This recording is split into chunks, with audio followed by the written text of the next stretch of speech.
ಇನ್ನು 2026ನೇ ಸಾಲಿನ ಶ್ರೇಷ್ಠವಾಗಿರತಕ್ಕಂಥ ಪದ್ಮಶ್ರೀ ಪುರಸ್ಕೃತರ ಪಟ್ಟಿ ಪ್ರಕಟ ಆಗಿದೆ ಅಂತೆ. ಇದರಲ್ಲಿ ಬಹಳ ಖುಷಿಯ ಸಂಗತಿ ಏನು ಅಂತ ಕೇಳಿದ್ರೆ ಕನ್ನಡಿಗ ಅಂಕೇಗೌಡರಿಗೆ ಪದ್ಮಶ್ರೀ ಪ್ರಶಸ್ತಿ ಗೌರವ ಸಿಗ್ತಾ ಇದೆ ಅಂತೆ. ಹೆಮ್ಮೆಯ ಕನ್ನಡಿಗ ಅಂಕೇಗೌಡರಿಗೆ ಪದ್ಮಶ್ರೀ ಪ್ರಶಸ್ತಿ ಗೌರವ ನೀಡಲಾಗ್ತಾ ಇದೆ. ವಿವಿಧ ಕ್ಷೇತ್ರಗಳಲ್ಲಿ ಸಾಧನೆಗೈದವರಿಗೆ ಈ ಪುರಸ್ಕಾರವನ್ನು ನೀಡುತ್ತಾರೆ. ಮಂಡ್ಯದ ಪಾಂಡವಪುರ ತಾಲೂಕಿನ ಚಿನಕುರಳಿ ಗ್ರಾಮದವರು ಇವರು ಅಂಕೇಗೌಡ ಅಂತ ಹೇಳಿ ಪುಸ್ತಕ ಮನೆ ಗ್ರಂಥಾಲಯವನ್ನು ನಿರ್ಮಿಸಿದ್ದಾರೆ. ಅಂಕೇಗೌಡರು 20 ಲಕ್ಷಕ್ಕೂ ಹೆಚ್ಚು ಪುಸ್ತಕ ಸಂಗ್ರಹಿಸಿದ್ದಾರೆ.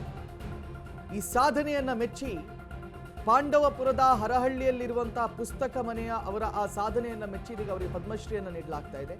ತಮ್ಮ ಸ್ವಂತ ನಿವೇಶನವನ್ನ ಮಾರಿ ಇವರು ಗ್ರಂಥಾಲಯ ನಿರ್ಮಾಣವನ್ನ ಮಾಡಿದ್ದಾರಂತೆ.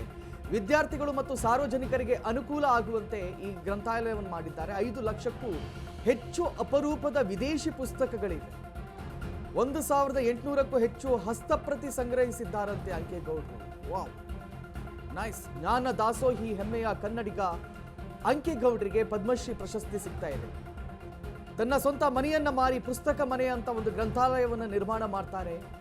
ಅದರಲ್ಲಿ 20 ಲಕ್ಷಕ್ಕೂ ಹೆಚ್ಚು ಪುಸ್ತಕಗಳು. It's A huge amount. ಯಾಕಂದ್ರೆ ನೀವು ಗ್ರಂಥಾಲಯಗಳಿಗೆ ವಿಸಿಟ್ ಕೊಡೋರಾದ್ರೆ ನಿಮ್ಗೆ ಗೊತ್ತಿರುತ್ತೆ, ಒಂದು ಗ್ರಂಥಾಲಯದಲ್ಲಿ ಕನಿಷ್ಠ ಪಕ್ಷ ಒಂದು 20,000 ಪುಸ್ತಕಗಳಿರೋದು ಅಥವಾ 50,000 ಪುಸ್ತಕಗಳಿವೆ ಅಂತ ಹೇಳಿದ್ರೆ ಅದು ದೊಡ್ಡ ಗ್ರಂಥಾಲಯ ಅಂತ ಕರೆಸ್ಕೊಳ್ಳುತ್ತೆ.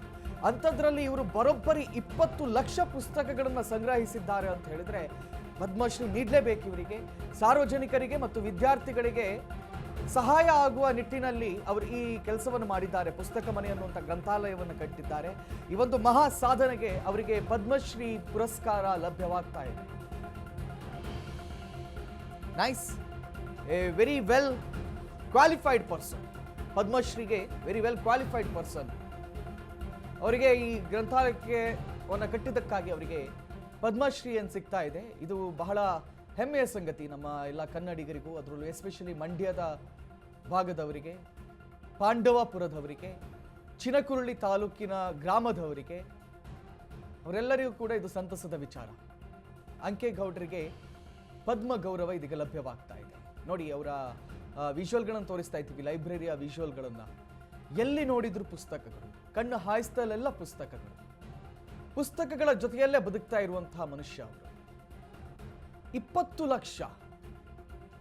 ಲಕ್ಷ ಪುಸ್ತಕಗಳನ್ನ ಗ್ರಂಥಾಲಯ ಕಟ್ಟೋದು ಬಿಡಿ, 20 ಲಕ್ಷ ಪುಸ್ತಕಗಳನ್ನ ಸಂಗ್ರಹ ಮಾಡೋದಿದೆಯಲ್ಲ, ಅದೇ ಒಂದು ದೊಡ್ಡ ಸಾಧನೆ ಅಂತ ಕರಿಬಹುದೇ. ಅದಲ್ಲದೆ 1800ಕ್ಕೂ ಹೆಚ್ಚಿನ ಹಸ್ತಪ್ರತಿಗಳನ್ನ ಕೂಡ ಅವರು ಸಂಗ್ರಹ ಮಾಡಿದ್ದಾರಂತೆ.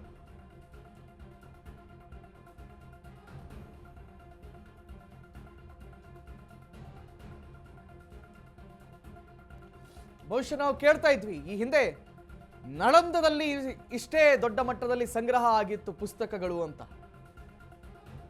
ಹಿಂಗೆ 20 ಲಕ್ಷ ಅಥವಾ ಅದೆಷ್ಟೋ ರಹಸ್ಯವಾದ ಪುಸ್ತಕಗಳೆಲ್ಲ ನಳಂದದಲ್ಲಿತ್ತು ಅಂತ. ಆ ನಳಂದದ ಮರು ನಿರ್ಮಾಣಕ್ಕೆ ಹೊರಟಂತ ಮನುಷ್ಯ ಇವರು ಅಂಕೇಗೌಡ ಅಂತ.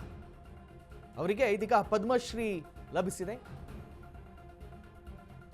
ಪ್ರಕಟ ಆಗಿದೆ. ಅವರು ಇನ್ನಷ್ಟೇ ಈ ರಾಷ್ಟ್ರಪತಿ ಭವನಕ್ಕೆ ಹೋಗಿ ರಾಷ್ಟ್ರಪತಿಗಳಿಂದ ಪದ್ಮ ಪುರಸ್ಕೃತರಾಗ್ತಾರೆ.